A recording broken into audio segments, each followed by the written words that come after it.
வணக்க நண்பர்களே, ரிஷி எலக்ட்ரானிக்ஸ் ஆவணங்கை காட்டி புதுக்கோட்டை மாவட்டம். இன்றைக்கி நம்ம இன்னொரு பொருள் சேல்ஸ் பண்ணுறோம். இதை நேற்று கொடுக்க வேண்டிய பொருள் தான். நேற்று ஒர்க்கு அதிகமாக இருந்ததுனால கொரியர் போட முடியலை. இவங்க விழுப்புரம் மாவட்டம்.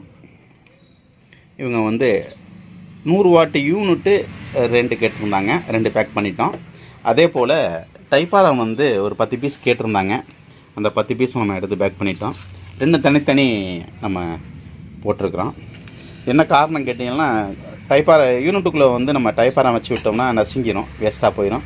அப்படிங்கிறதுக்காக தனியாக தான் நம்ம போட்டிருக்கிறோம். நம்ம இது எஸ்டி கொரியரில் தான் போட போகிறோம். நம்மளுடைய யூனிட்டு பார்த்திங்க அப்படின்னா நிறையா போயிட்டுருக்குது. லாங் த்ரோ போகுது. ஒரு கஸ்டமர் கேட்டிருந்தார், பேஸ் வரல உங்கள் யூனிட்டில் அப்படின்னு கேட்டிருந்தாங்க. அப்புறம் அவங்களுக்கு விளக்கம் சொன்னேன். பேஸ் அதிகமாக இருந்ததுன்னா மட்டும் அகலையே அடிச்சுக்கிட்டு இருக்கும், பருன்னு சவுண்டு வரும். பேஸ் இல்லாமல் வாய்ஸ் த்ரோவும் ஷார்ப்பும் கிளியராக வந்தால் நல்லாயிருக்கும் அப்படின்னு சொல்லியிருந்தேன். அது போல் தாங்க இருக்குது. வாய்ஸ் நல்லா லாங்கு போகுது, நல்லா கேட்குறதுக்கு நல்லா இருக்குது, ஷார்ப்னஸ் நல்லா வருதுங்க. ஆனால் பேஸ் மட்டும் வரலனாரு. பேஸு ஆம்பிள்பாரில் ஏற்றினாலும் வரல அப்படின்னாரு. ஆம்பிள்பாரில் ஏற்றினாலும் வரலன்னா தான் அந்த யூனிட் சிறப்பு. பேஸ் வந்தது அப்படின்னா டைப்பாரம் அடிக்கடி நின்று போயிடும். பேஸ் அடிச்சிச்சுன்னா டப்புன்னு வைப்ரேட்டில் அந்த டைப்பாரம் லீடு எரிஞ்சிடும், கட் ஆயிருங்க.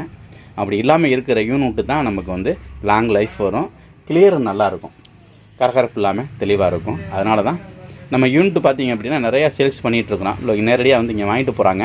நம்ம வீடியோ எடுத்து போடுறதில்ல, கையில் வாங்குறத நம்ம பார்சல் பண்ணுறது மட்டும்தான் நம்ம போட்டுட்ருக்குறோம். உங்களுக்கு தேவை எப்படின்னா கான்டாக்ட் பண்ணுங்கள். நம்மகிட்ட 80 வாட்டு, 100 வாட்டு, 150 நம்ம ரெடி பண்ணிகிட்ருக்குறோம். அடுத்து வந்துடும் 200 வாட்டு, 300 வாட்டு எல்லாமே நம்ம தயார் பண்ணி கொடுத்துட்ருக்குறோம் நண்பர்களே. ஸ்பீக்கரும் நம்ம தயார் பண்ணுறோம். நன்றி நண்பர்களே.